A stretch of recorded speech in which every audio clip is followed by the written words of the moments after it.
We got it on tape. Yeah, but the Vaughan people didn't see it. Yeah, we got it on tape.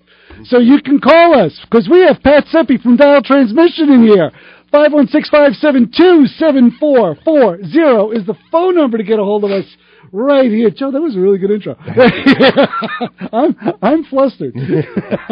Well, I was thinking back, and in like the almost decade and a half we've been on, nobody's ever introduced you. You're right. You're always the initiator, the enabler, the guy that yanks the pull start cord. So somebody should finally. Yes. And is that going on in my head, or is? Well, it's coming out of your ears. That's why you got the one thing off there. Matter of fact, put the other headphone on. It'll stop. You're absolutely right. In all the years I've been doing this, I've never gotten introed. Yeah, so we figured it was time that was fixed. Thank you. And I'm just the guy to do it. I'm glad Pat was here to witness it. We got witnesses now and everything. So, Pat, how you been? I'm good, man.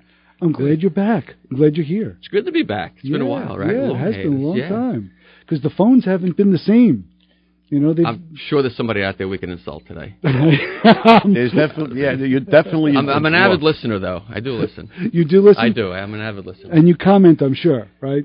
To myself. Well, to me, during the show, you text, just like Joe would do all the time. Yeah. I was a habitual texter at one point. And I keep it confidential. I usually don't divulge the source of. Sometimes I'll read the text, and sometimes I won't. Mm-hmm. But there are times where Ray, especially even with Joe too, Ray would look at the text as we're on the air. He'd go, and then just hold it up to me. I can't read this. Can't read it on the air. Just trying to keep it real. Right. Trying to keep it real. So Dial Transmission in Merrick, your place, your shrine, the place you call home. I live, the place I live and breathe. Yeah, it's busy. It's good. It is? Yeah, and I will tell you though, the industry is definitely it's facing a lot of challenges. And why is without question? Well, I think that it's getting more complicated, without question. Oh, hell yeah. The labor is getting more involved. There's more time doing research. Things are getting more expensive, and I think that the other biggest problem is educating techs, getting technicians that actually want to do the work, because it's hard work. I'm sure. It's nonstop. There's not a lot of room for error anymore with how expensive things are. Mm-hmm. And I'm starting to see more and more that owners have been in the business for a while are starting to implement their exit strategy. Oh, really? Yeah, I think if they've been in the business 20, 30 years, and it's getting more difficult, and it's harder to keep good techs. It's passing those guys by, the technology? And they don't want to do it anymore, right? I mean, you got to punch through this every day, and it's hard work every day. I mean, to be successful at it. And I'm starting to see guys in the industry starting to fold up tents. Really? Yeah. I remember you. Quite a bit of that, yeah. Yeah, when we last spoke, you used to talk about even how there was a strategy to even talking to the customer. When they came in with a problem, you got to up your game to converse with them to get your point across, to perform your service. I think that might be like a lowering of Pat's game. Pat's an intelligent individual. Oh, I understand that, so but he's got to bring himself down a little bit. You need to display that intelligence in order to get your point across to someone that you're going to extract a couple of grand out of their pocket and give them back the same car. And you want them to smile. Right. Yeah, I mean, listen, things are expensive. Mm-hmm. Labor's expensive. Technology is expensive. All parts are expensive. So I think take the car from point A, B, C, and put it back in their hands, one vehicle. If we run 40 through there a week, 45, whatever it might be, it's a lot of conversations to have to make sure that the customer's informed. You're doing you're fixing the car the proper way. They understand what's going on from beginning to end, right to the end where they pick up the car and it's clean. Mm-hmm. So all that, and then the other problem is that there's the aftermarket. A lot of the aftermarket parts are problematic. They're cheaper, right? So the average customer can go online, and if you're doing front-end work, for argument's sake, and you say these lower control arms, you basically have to have a conversation before saying, look, there's this product, this is garbage, then there's this aftermarket, which is good, and then there's the OE, which is maybe the best, or equivalent to like a really good aftermarket, like a move part or something. So you have to have that conversation first, because if you put in the inferior part and it comes back once, twice, 3 times, now you have to tell them, well, by the way, you got to put the better part in here. This is junk. Mm-hmm. And of course, the conversation will go to, well, why didn't you tell me that in the first place? So you almost have to talk them out of the inferior part, which is not that difficult, actually. Most people get it. But sometimes that's when you have to remind them, well, that's when you said do the job as cheap as possible. Yeah, but that doesn't work anymore. That. That doesn't work anymore. And I think I think shops that have been doing it for a long period of time, that have a good customer base, they don't want that customer anymore because it's just going to be a problem. Right. You know, fixing it fast and cheap and right, that doesn't always, it's not going to go together. It's pretty hard. Work. It could be a second or a third car, or sometimes maybe a station car, and people just want to well, it's not your primo car in the family. You just need it to get you by.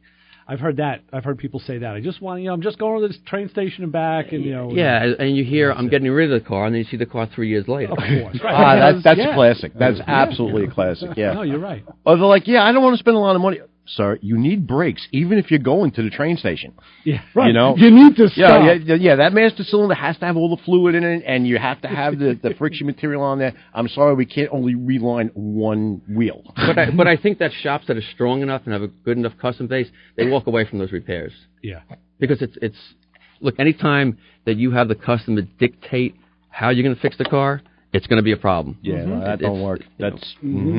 Well, let's go to the phones and let's go to the fun and say hi, you're on with the Motor Mouths and Pat Sepe from Dial Transmission in Merrick. Hello. Hey, good morning. How you guys doing today? What's up, brother love? It's the Bronx. How are you? And they're off. Hey, Pat, you don't have to text me. No, you either. Right? It's good. You guys make an interesting point about parts, and it goes back to an old saying. Neil Armstrong, back in the 60s, when he was going to the moon, and they had him on interview, and they said, how does it feel to be the first man on the moon? And his comment was, how would you feel knowing your product was built by the lowest bidder? Right. Right? Exactly. I thought that was from that movie Armageddon. But Well, okay. No, that's actually a true story. I gotta say, if True Northrop line. Grumman was the lowest bidder, I'd probably feel okay about it. Well, it's like going to a heart surgeon. Says, well, I got a dull scalpel, and I got some old shoestring I'll put you back together with. It'll work for a while, but how long is it going to work for? No, it's Gee, true. right? It is. Yeah, and you hit and I think we spoke about this a couple of weeks ago about buying cheap parts, right? You pay for, right?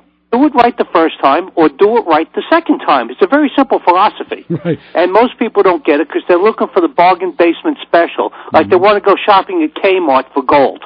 So it comes out to the same thing, so to speak. Well, it all depends whether you get it from behind the counter or you happen to have a particularly affluent customer walking by that you can sneak in their pocket. But I digress. Well, that's the five-finger discount, right? Or one of my favorites were people used to go over to, remember, like 8 Auto or something like that, and they'd buy these inferior China-made parts, and they'd bring it into the shop, and they'd say, okay, here, I bought the parts, could you put them in? And you look at them, and you're afraid to touch them because they're going to break or fold or bend before you even get them out of the bag. They don't even come in pieces at that point. Yeah, that's And then they used to tell them the same thing. Well, when you go to a diner, do you bring your own ham and eggs, and they ask them to cook it? No, you're very Because, you're married to that job. Especially if you're so if you use an inferior part, and a lot of shops out here, they do that out here especially, they give you a high price and an inferior part, and you know what you're going to get. You're going to get grief. And they said, well, this part is good, but it's everything surrounding the part that went bad, and then they sell you 2, 3, 4 different jobs. So it's really important to go to a reputable shop and get reputable parts to the general public, right? And demand. You want the top of the line. Either it's a quality-made aftermarket part or, right, it's an OEM part from the manufacturer because that part's going to withstand wear and tear over the course of time. Everything has built-in obsolescence. It's a prescribed part for a prescribed period of time of how long it's going to last and work properly. Can I just interrupt for 1 second? Sure, go. No, I just wanted to give my brain a rest for a second. That was all. I have nothing to say. Oh, I gave mine up years ago. All it does is get me in trouble. Pat's been waiting for that for months. That's called old-timers disease. Okay. I feel like I'm Comes out and gets you. But you're absolutely right, This is John. the top, having some fun real fast. Right, and as you know, I work at the museum, and I do this ambassador thing where I tell different stories about different vehicles on the early cars. So the topic came up about strange driving laws that came about over the years. So just to end real fast, I want to give you some funny ones that came out across the country. For example, it's a misdemeanor to shoot any game in California from a moving vehicle unless it's a whale. Now, I haven't figured that one out yet.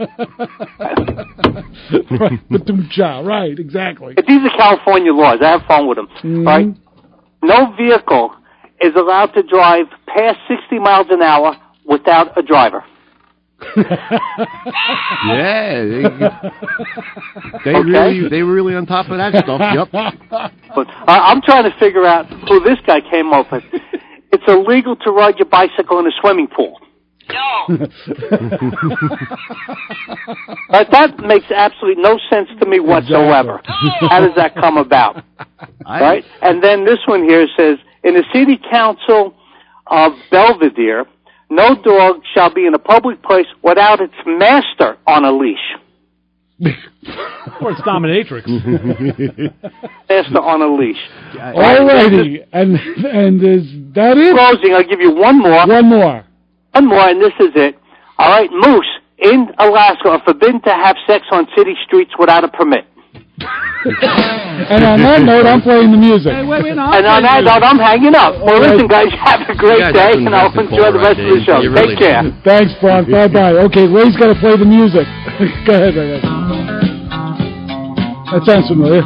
Hey! All right, so we'll try this one then. Good. Play something else. I will, I'm sorry. Don't worry. It's only an hour show. Don't worry. Now I don't even know what to do. I'm going to hand the show over to Joe.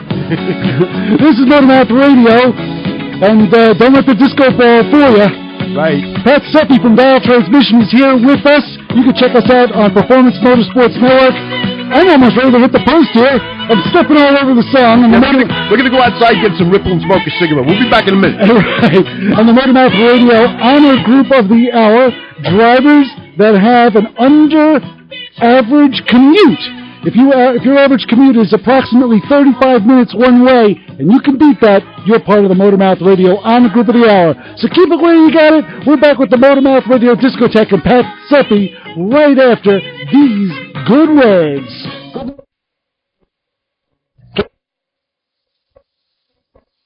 Well, I should have said the Motormouth thing. Break out the mood rings and slip on the platform shoes. It's the Super 70s. The decade that brought us Elton John, Donnie Marie, and Fonzie are back on WHPC. Join me, Ron Stevens, as we count down the top 20 hits of a featured week and hear lots of bonus hits from that memorable decade. So listen to the Super 70s on 90.3 WHPC, the voice of Nassau Community College. The Super 70s, Tuesday at 12 a.m. and Saturday at 7 a.m. on 90.3 WHPC. Motormouth help you out at 516-572-7440. All righty, we're Pat Sepe from Dial Transmission in Merrick. In the studio with us, Joe D, Ray Guarino. I'm Chris Switzer. You're a regular now, right? Yeah. Joe's the third co-host. Yes, that's right. That is. Third wheel. Wow. 516-572. Indentured servitude. 7440. What do you have there, Ray? They asked, do we want Bronc? And we said, Oh, no! I got a bunch of parts. This is He's out this is a planetary set, huh? Very good, Ray. Check Well, out the I've big been brain inside on a Ray. transmission before. This is a nice planetary gear set that's kind of really messed. Oh man, it's stripped to crap. No, but take it. Separate those two. Can you see that on? You can see that on Yeah, show the planetary gears, the orbitals, as they were. That's actually meshed with this. Right. What happened with this? All right. What do you think happened with that? Show the other part that meshed with the. I call it down-home abuse. No. satellites. So that's what meshed with those. When we see something like that, right? This is beyond the pale. This is not normal wear and tear. Wow. There's something clearly. Look at that. Right, like creating that kind of damage. And, the first thing we look for is there a lube problem? Because it looks like it got hot. It clearly got hot back there, right? So we look at it like, is there a lube problem? Is there a problem with the radiator not cooling? But the problem with that, and that came out of like an 04 Tahoe. This goes like this. Is, what would you think it was? I would say the transmission fluid failed. The shift drum is got heat striations on it, so looks like there is somewhat of a heat condition on there. $500, if you can guess, would cause that. I have no clue. Tires. The wrong size tires? Yeah. Mismatched tires. Right. We talk about that all the time I'm with a big all-wheel fan drive of that, vehicles. Yes. So the tires were they all the same, just not the right size, or one was different than the other? So it's four-wheel drive, obviously, and with all the snow, guy used four-wheel drive, but so I think he had 285s in the front and 265s in the back. It's a big difference. They're like an inch, maybe almost a 2-inch diameter. Yeah. So when you put in four-wheel drive, what happens is you have a transfer case that's trying to Two tires drive spinning everything faster than the equally. others. So you have one set that's moving faster. Doesn't happen that fast, but normally on dry pavement, the driver will feel it. You know, you'll feel the thing fighting itself. But what happens is the transfer case is starting to drive the front and rear differential, can't drive it equally, and then one of the gear trains will eventually fail, whether it's a front diff, rear diff, but it'll put such a load on the set of gears that it'll get hot and you'll end up with something like that. Wow. And I tell you what's amazing. I think we talked about this before, and I don't want to denigrate anybody that does tires, but with all like the crossovers and the SUVs and the all-wheel drive vehicles out there, the amount of mismatched tires we see coming in the shop is like staggering. It ain't just you. Yeah, it's really common. Really? Yeah, it's really common. Yeah, and it does. And the damage is like that. That's catastrophic. That is catastrophic. You're not driving $3,000 worth of damage because the tires are wrong. Now, sometimes the customer does it, but I'm just shocked that tire companies do it. The guys install tires day in and day out that they're not educating the customer and tell them, look, they've got them. And it's not just the size, it's the brand too, because the brands can be off by a quarter of an inch here and there. Right. And if they start wearing, it's and a lot even of things, the brand. Yeah, the brand of tire, even if it's the same size. Goodyear's on the front, Firestone's on the back. You can have, like Pat said, up to a quarter-inch difference in circumference. Yeah. We do the crayon test a lot, which is where you mark you put the vehicle on a flat surface, you mark it. Oh, then all at 12 o'clock, and we roll it until they all come back, and see if they all come back to 12 o'clock, and if they're even just a little bit off, you know, Joe, we start looking into that. You could leave your crayons home and use the valve stems. I want crayon. Right. The purple one is really pretty. All right. Now, we use a stick. There's actually a gauge you use. The same one you use on the employees? No. Because I've seen that stick in the office. You hang it up over the desk. I know. It's no, this is like a measuring gauge thing. You put it's got... It scares me. It's got scale on it, does, right? I know, yeah. You make me cringe. And by the way, you made a comment last week that I gave you a bill on your Mazda, and it was like, oh, my God, I got my bill, and I was like, wow. Well, see, that's the problem. The first couple of jobs I did for you were like almost free. So now... No. The first job, I think, was like at retail. That was a heavy hitter, right? That was when I tattooed you on, that's right. I didn't know you then. Right. But the second GTO stuff I did basically for free. Absolutely. So now I give you something in between, and you're expecting free all the time. No, you see, I don't talk about those because I don't want people to think they can come in and get something for nothing out of you. So I don't let people know about that stuff. That's between you and me. Not anymore. Well, you brought it up, so that's okay. How many times has he mentioned Pat Sepe's transmission shop on the show? He has. Plugs all the time. Advertising. Yeah, exactly. I've sent a lot of people down there that he wishes I didn't.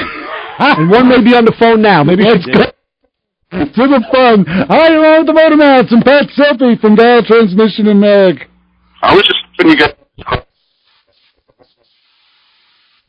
you're going. And do you know what? No, well, who are we talking to, first of all? This is John. John, how are you? How's the series going? Hold on a second. No, we don't know. Come on. Do you think we watch television? Do we watch sports? Come on, it's our show.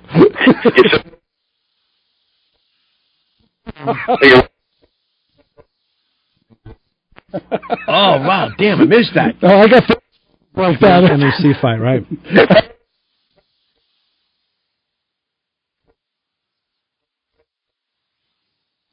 No, not necessarily. No, those can go bad pretty quick, right, Pat? What's that?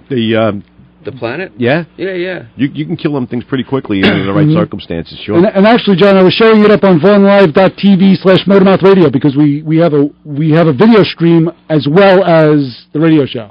I'm not. VonLive.tv/motormouthradio. All right. Great show. I'm enjoying it. There's a link on the website. Thanks. Yeah, there's a link on the Yeah, go right to the website. Yeah, click over here. Alrighty, 516-572-7440 is the phone number to get a hold of us right here at Motormouth Radio. There's a lot of precise stuff that you have to know now. Pat's right. Things are not cut and dry. Get in there, hit it with a hammer, pull it out, slam a new one in, and off you go. Mm-hmm. There's a lot of time. There's initialization. There's adjustments. There's a lot of things that need to be done in a car that, and then stuff like this, too, that you have to double check. But, Pat, that planetary setup, did that destroy the whole transmission? It's junk, yeah. The whole thing? Because because what happens after that metal all that metal comes apart, then it gets into all the crevices, it gets into the cooling system, then you're going to run hot, and it's after that, it's just a domino effect. Got it. And that's essentially junk. The transmission's rebuildable, but for the most part, the unit's almost junk, because once it gets that hot, the case starts to distort a little bit. So when we see something that's grenaded like that, we generally just trash it and build another core, because it's ripe for problems. Anytime you get excessive heat like that. Wow. Yeah, I want to ask you a question, Pat. I was thinking about the new car I bought for my wife, and I said, let me look into the services, and I see that this car, it's a 2012 Chevy Cruze.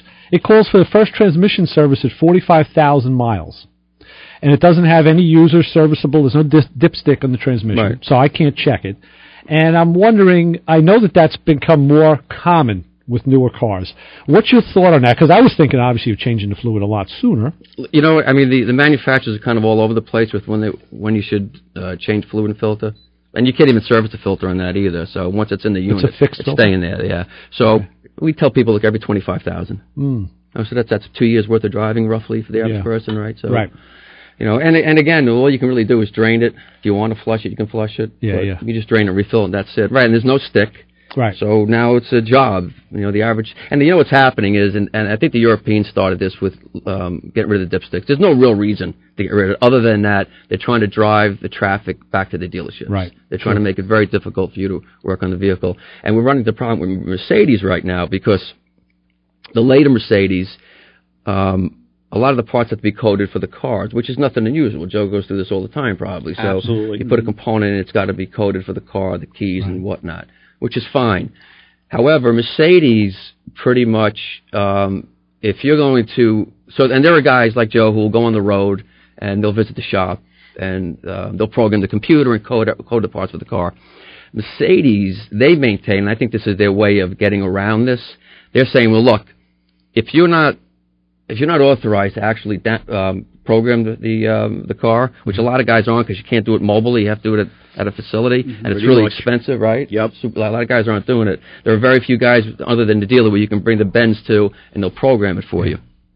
So basically what Mercedes is saying is that if you're not authorized to do this, we're not selling you the part. So I'm running into a problem. I can't even purchase it, install it, and then send it out. And the problem is, once you install it, the car is disabled, you have to flatbed it someplace. Right.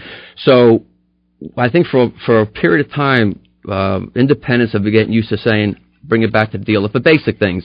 Now, I think a lot of shops are going to be saying, you know what, just bring it to the dealer, because even if I can purchase it, they're going to want proof of registration, proof of ownership that I've got. So that's another phone call to make to you. So for the amount of money, and then God forbid there's a problem programming, and now I'm stuck with the car. So it's not worth it's getting to the point it's not worth the aggravation. I ran into that yesterday with a BMW with a stinking headlight.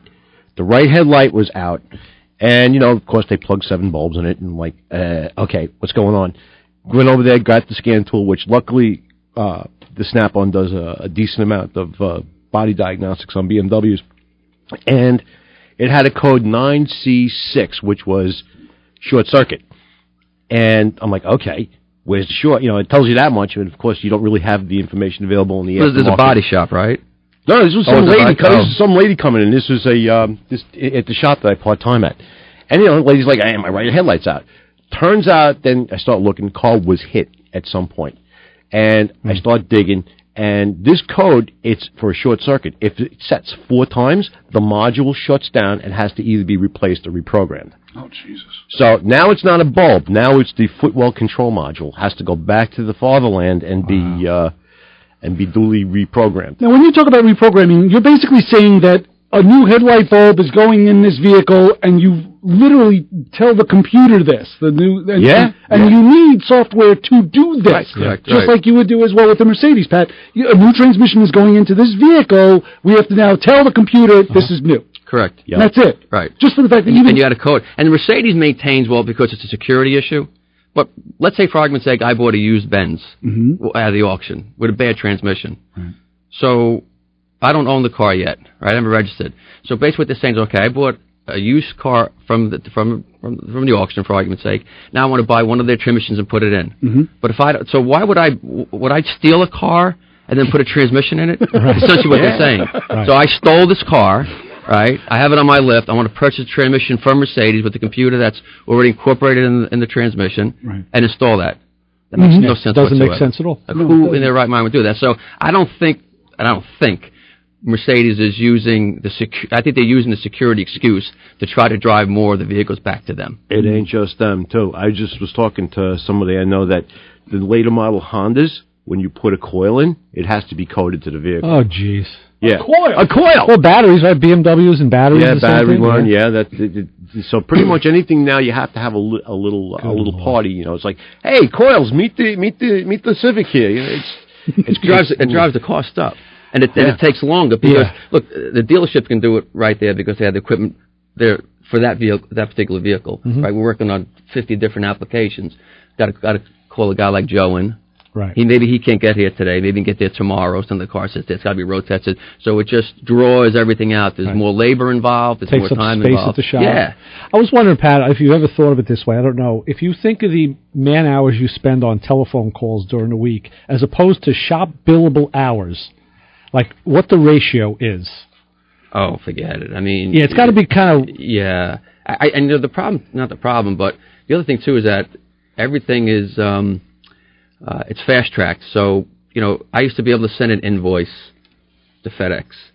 Well, now they want it scanned, they want it emailed, then they want it put into the EDI system. So because they're expecting it immediately, it's more time in the office to do all these things. There's no excuse for it. So immediately takes more time. Right, exactly. And, you know, listen, I would maintain that if you talk to any shop owner that's doing any kind of volume, the amount of time they spend on the phone or the computer doing basic research on these cars, it's all consuming. It really is. Yeah. You pretty much have to have one guy doing that. Like a service writer that just does that kind of stuff. Yeah, I mean, pretty much just as important as the guy twisting the wrenches or whatever, you need a guy up front taking care of business. You know what I mean? It's another expense. It's another salary. Well, I'm glad, too, that you're in here with Joe, because last time I was at your shop, you had a guy in there that was going to lease you and try and sell you a new scanner for trucks. And Joe deals with all of this stuff, so I figured you guys could dialogue about this with different vehicles and whatnot, or different types of scanners. It's something that people may want to know about. There's as far as that goes, the factory scan tool is always the top of the line. And depending on what you got, though, there's a lot of aftermarket tools that will do pretty darn good. And sometimes it gets to a level where you don't want to be doing that type of job, and if the scan tool doesn't do it well, that's okay.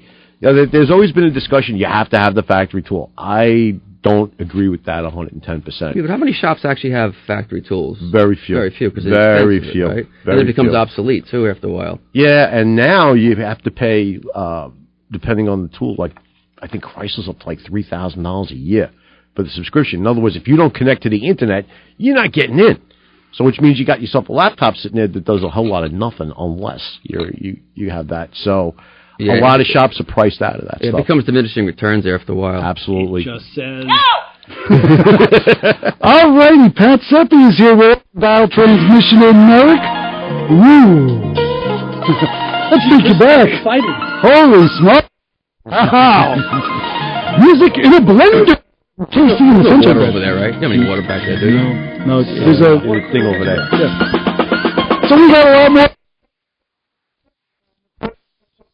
This program on iHeartRadio. You can also check us out on Performance Motorsports Network. We're proud. Them, not so much. Got a lot more of Motormouth Radio. It's coming your way right after these good words right here. Give us a call. 7440.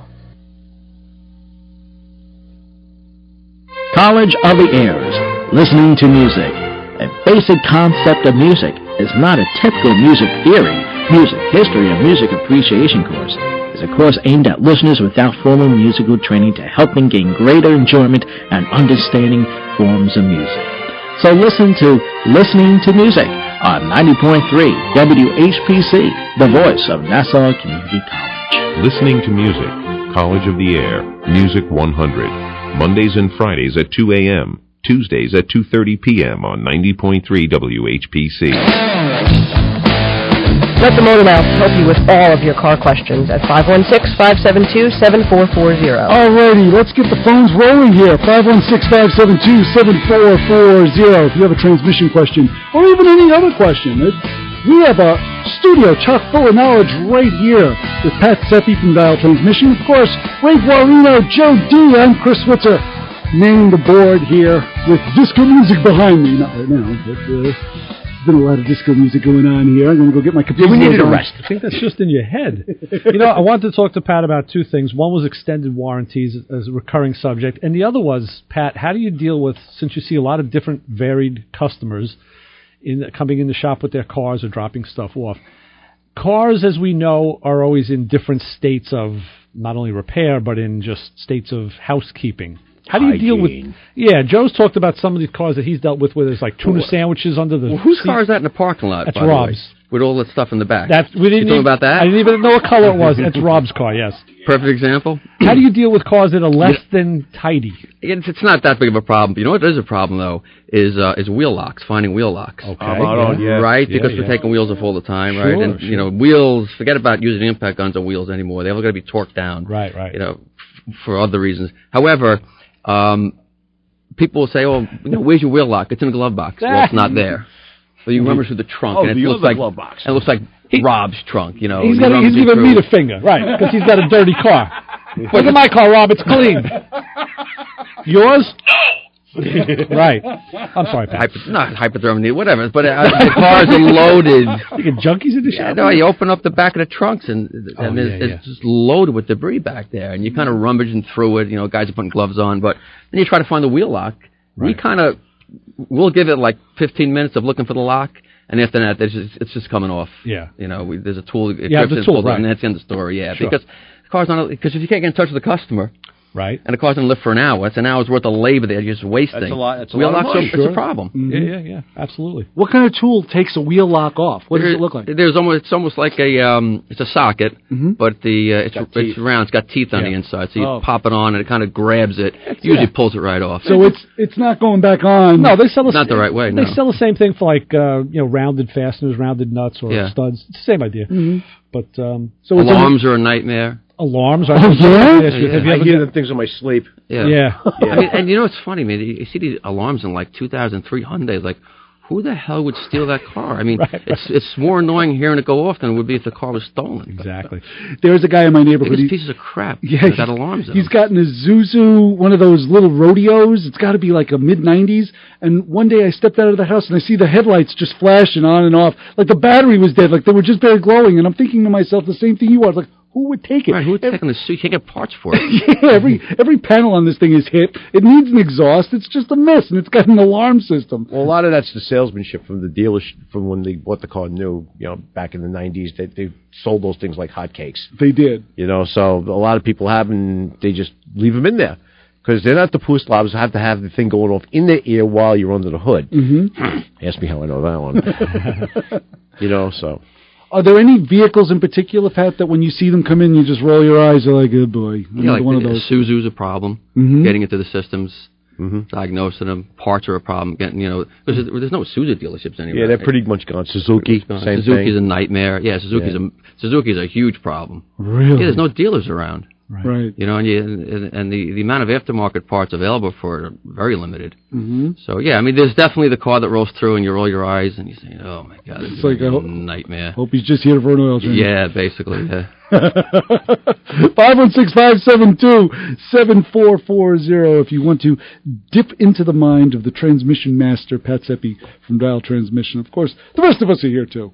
But Pat is here. We're showcasing Pat and the parts. What is this? I just had to ask you that. It's a sun shell. But that splines into the sun, planetary. Right. Yeah. Did you miss that day in school in science? No, I'm looking at the grooves that are there that are no longer. Right. Holy smokes. What do you want, groove line again? Is that what you wanted? What were you guys talking about a couple weeks ago? Who the hell knows? One of you. I remember this. One of your friends with a Pontiac, a GTO, want to do a conversion?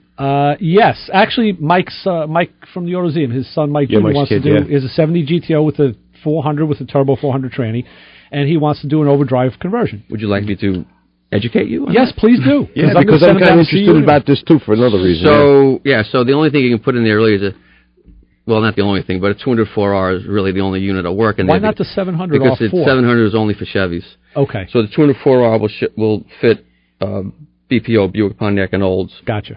Some of the 204Rs are have a dual bell housing, so you can do right. that. Got it. But 700 strictly Chevy. Okay. So we'd have to put a 204R in there. Right. Buy the core, and then as far as getting the unit up there and in is the easy part. It's all the little miscellaneous things to make it look like it belongs there. Yeah. So years ago, we used to have to fabricate everything, which eats up a ton of labor. But there's a company called Bowtie. Yeah. Installation. They make great stuff. So in the long run, it's less expensive just to purchase the cross member and all the miscellaneous linkage. They even make the shift quadrant for the console or for the dash. They even make that recalibrated. Right, for get the shift apart. I mean, it's all of 3,000 to 3,500 by the time you're done because it's all a lot. The drive shift's going to be cut. The yokes are different, so you have a lot of little things. But to make it look like it belongs in there and it works properly, it's a fair amount of labor. But a 204R is really the only way to go with that. Okay. Yeah, they're pretty tough, too, if you build them right? Yeah, I mean, they put them in Grand Nationals. Remember the Turbo Grand Nationals? They put them in those things for a while. I know you've done a bunch of conversions like that, and a lot of guys are looking at that now because this way they can drive their older cars and use them on the highway. Huge difference. It's like a 700 RPM drop on the Parkway. Oh, yeah. That's a lot. Absolutely. But it matters. It depends on what the guy wants. If he wants gas mileage, then that's what he does. Then he should be driving as a Honda, not a GTO. But it's a good match. Oh, yeah, You can beef them up, and they shift fine. Yeah, the thing I realized that we spoke about was that Mike has, he's younger, certainly younger than us. He could be our son. But he's only driven cars with fuel injection and overdrive transmissions. He doesn't know from he's saying, God, the car's like revving so much. It's a 3-speed automatic. Yes. And you got a V8. It's old technology. To us, it's like, I tell him, I said, Mike, we used to drive Power Glides. He's like, oh, my God, what was that like? And I explained it to him. I said, no, you need the overdrive because that's what you know. And plus, it's going to be a great thing, for driving the car. You need that overdrive. You need me on that wall. And you need to go see Pat. Right. Do you find guys going more for the overdrives these days than, say, an upgrade to, or just redoing the turbo hydramatics or torque flights or whatever? Like in the 60s and the 70 muscle cars. Yeah. Yeah, guys. They'll put overdrives in them. Yeah, as opposed to maybe just like redoing the 400. If it's like a numbers matching car, they don't want paint on it. They want it perfect. But if it's a what do they call it, resto mod? Resto mod. Yeah. Then they'll put overdrives in, and it's a huge difference as far as drivability. It's a lot more comfortable. Plus the gear spread is better too. Yeah, exactly. Yeah. So you get more less RPM drop. You got to run power down there. You have to have the converter come on. You have electric cell in it, but it's just a little labor intensive. Mm-hmm. To make it look right. Oh, yeah. And that can happen over a dial transmission, right? We do a lot of them, yeah. You guys Fords are tough. We do Fords, but that's difficult. A lot more difficult. Yeah, AOD. Because the AOD, the way it... first of all, the old AODs, the way they shift, they're kind of odd. They kind of roll, and they're not what you would typically get out of a 700 or a Turbo 400, a basic 3-speed or 4-speed. The way that when it goes into third, it locks into the damper of the torque converter, so it kind of lugs everything down a little bit, so it's an uncomfortable feel. Plus, the linkage is hard to get right on that as well. That was true even with the stock vehicles, wasn't it? Yeah, and then the problem is that with GMs, it's all cable driven, so there's a lot of leeway. You can route it any way you want. You can play around with it. Yeah, TV cables. With Ford, it's all mechanical linkage. Yeah, I know places. So people have Holley carburetors on, and so it's a lot of fabricating, playing around with it to get it just right. If you go like some of the low car, they make all the brackets and the cables, the TVO cables and all. They make all of that stuff. Yeah, it makes it a lot easier. Like I said, the aftermarket has really responded to those conversions. Yeah, absolutely. And it makes it a hell of a lot easier to deal with. All right, let's go to the phones. To the phone. Hi, you're on with the Motormouths and Pat Sepe from Dial Transmission in Merrick. Good morning. What is up, Mr. Yang? How are you, sir? Good. Hi, Joey. We ran the 200 down to the point where we were 970s with that.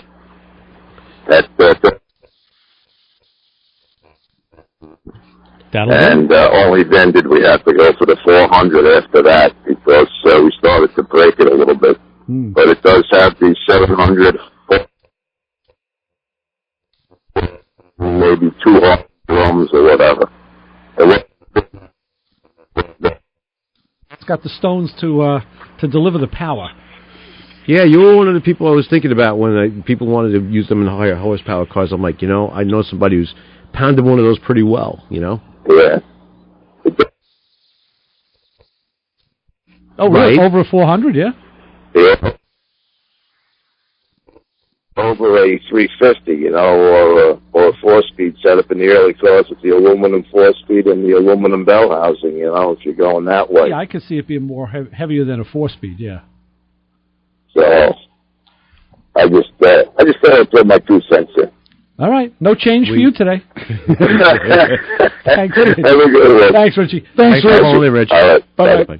516-572-7440. There's a phone number that you can get a hold of us. What kind of damage? What's the first thing to go in something like that? Like Richie says that he had to move himself up from a 200 transmission. What's the first thing? I should have asked Richie this question. What would be the first thing that would go on something like that? Well, he's racing this, obviously. Yeah, right? This is not a normal driver, right? But with something like the planetary gears? Probably, I mean, like on a 204R, the input shaft's definitely smaller than 700. Mm-hmm. So they would probably snap that, probably. Mm-hmm.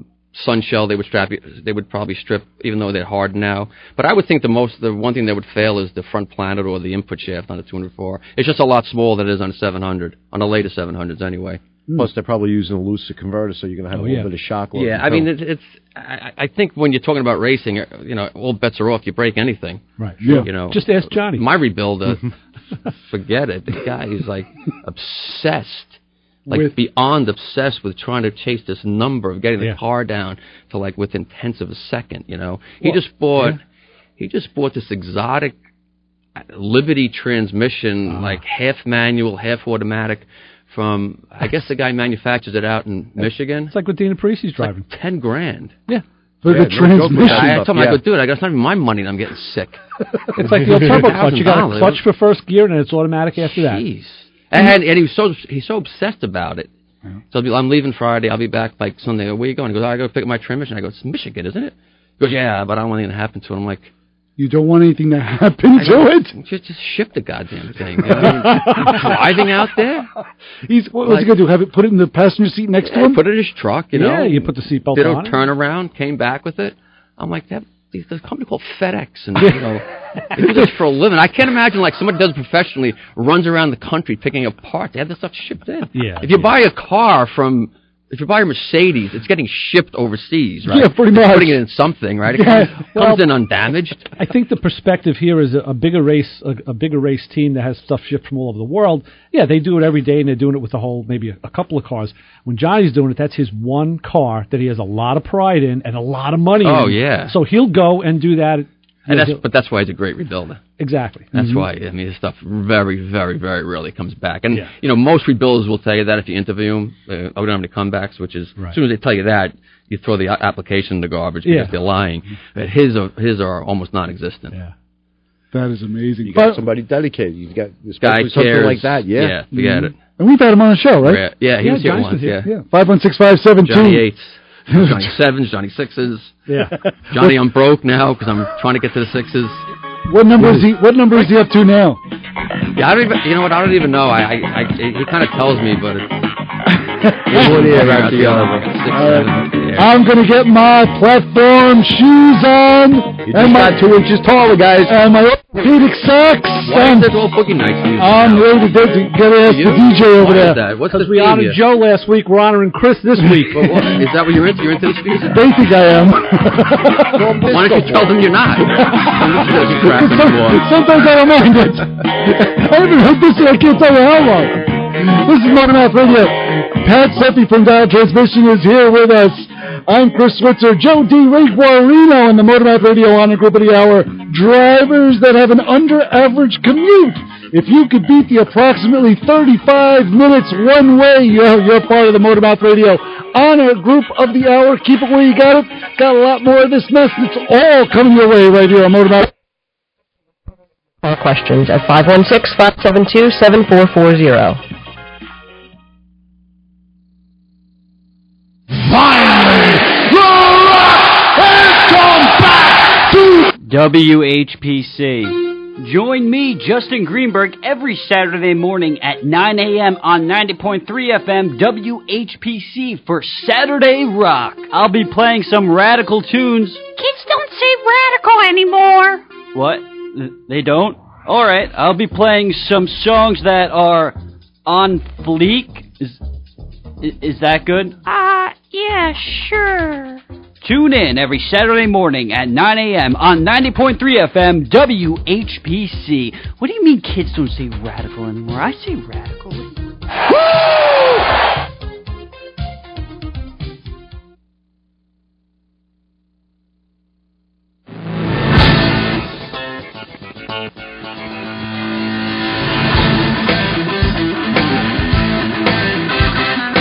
Let the Mouse help you with all of your car questions at 516-572-7440. All righty, welcome back to Motormouth Radio. We are taking those calls, 516-572-7440. Pat Sepe from Dial Transmission in Merrick here with us in the studio.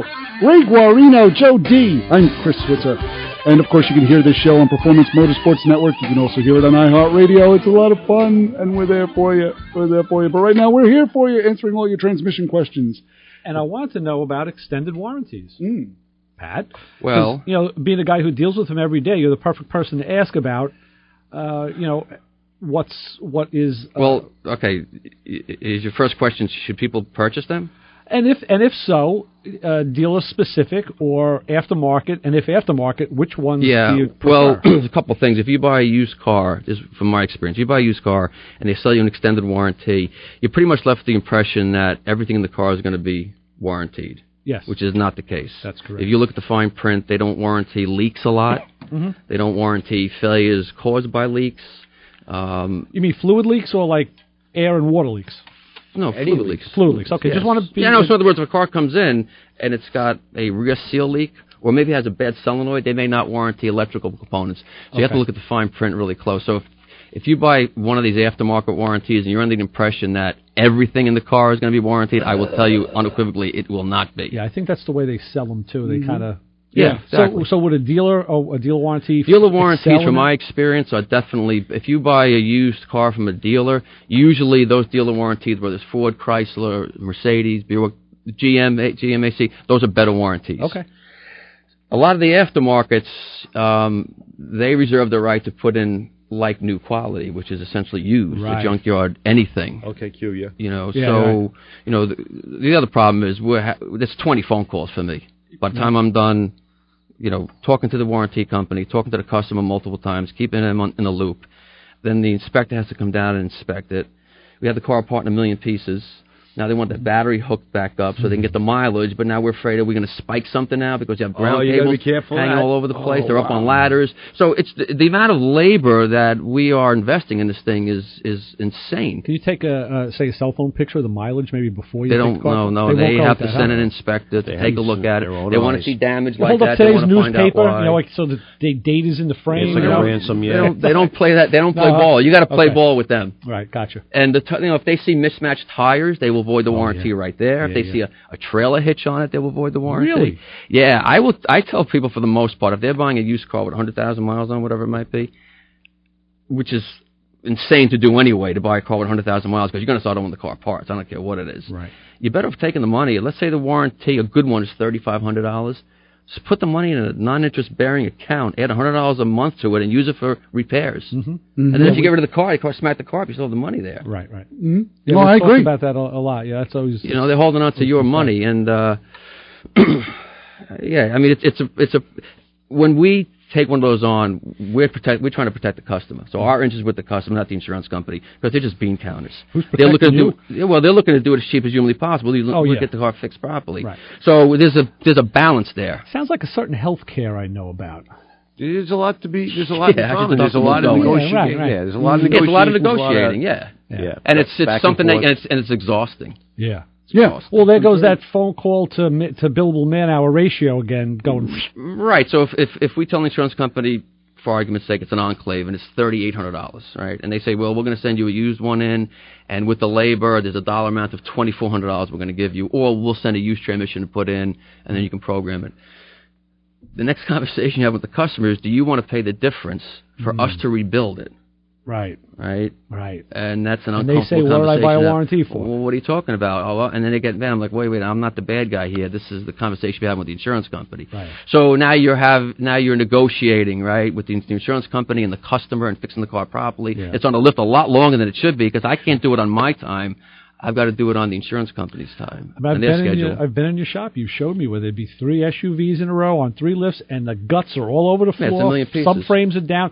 These things aren't moving and rolling No. out so you can bring something else in to make money on. They're sitting there dormant. Well, that's the problem. You can't do the car count you used to be able to do with what I do anyway, which is why we supplement it with general repairs. Yeah. Just, So do you ever regret opening up that detail shop?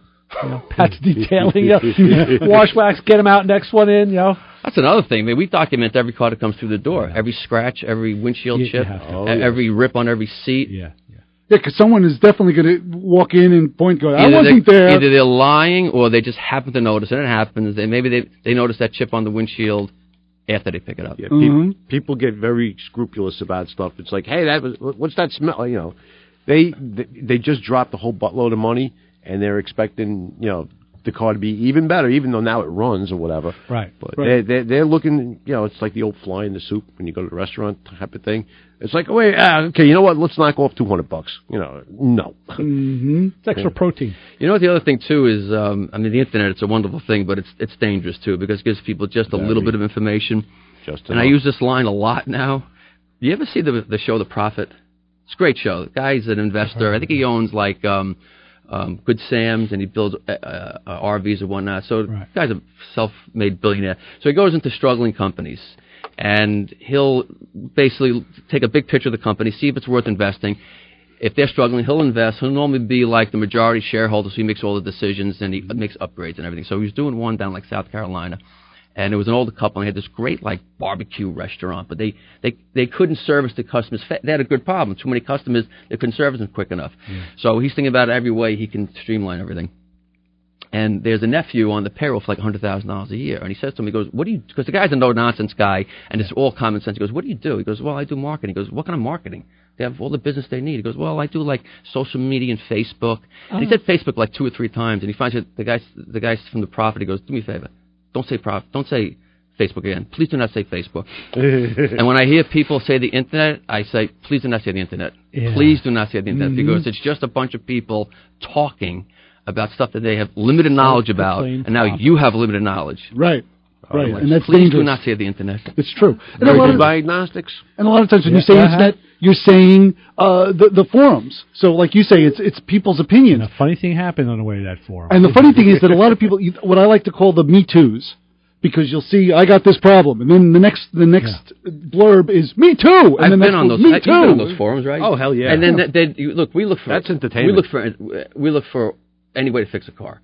So we look at YouTube stuff, how to take things apart, because you're learning every day. Sure. I've been on those forums, and they don't answer anything. No. There's never a concrete answer. Identifix is about the best thing that's out there right now. Identifix is excellent. Yeah, ITN is very good, too.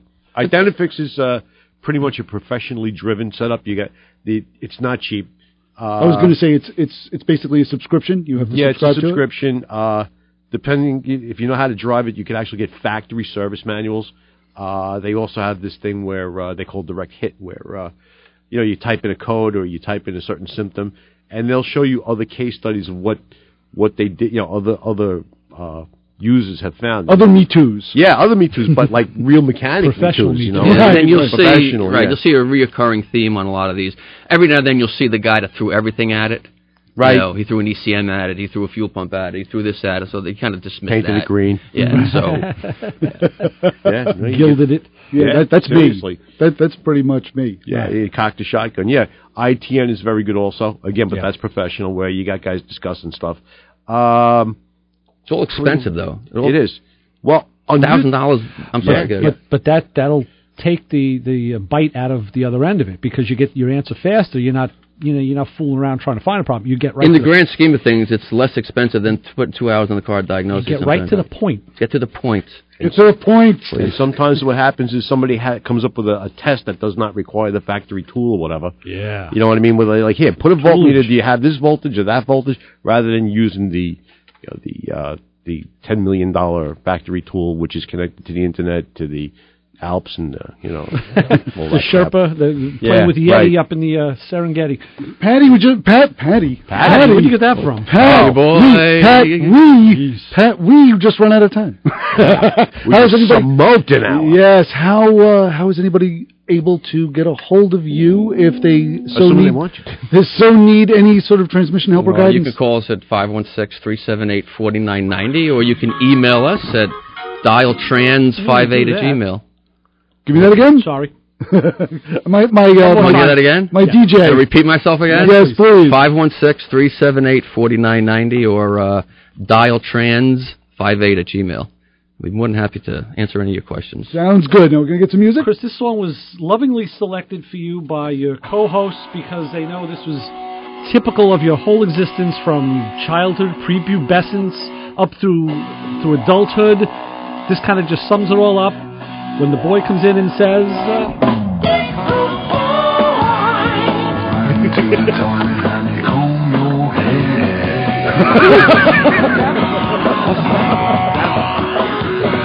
Oh, it looks like it. Thanks. Pat Sepe, dial transmission. Hey, we're not the ones with wire hubcaps. Rip Switzer. This is Motormouth Radio, and of course, the best advice we can always give: don't follow us home. Just might go somewhere.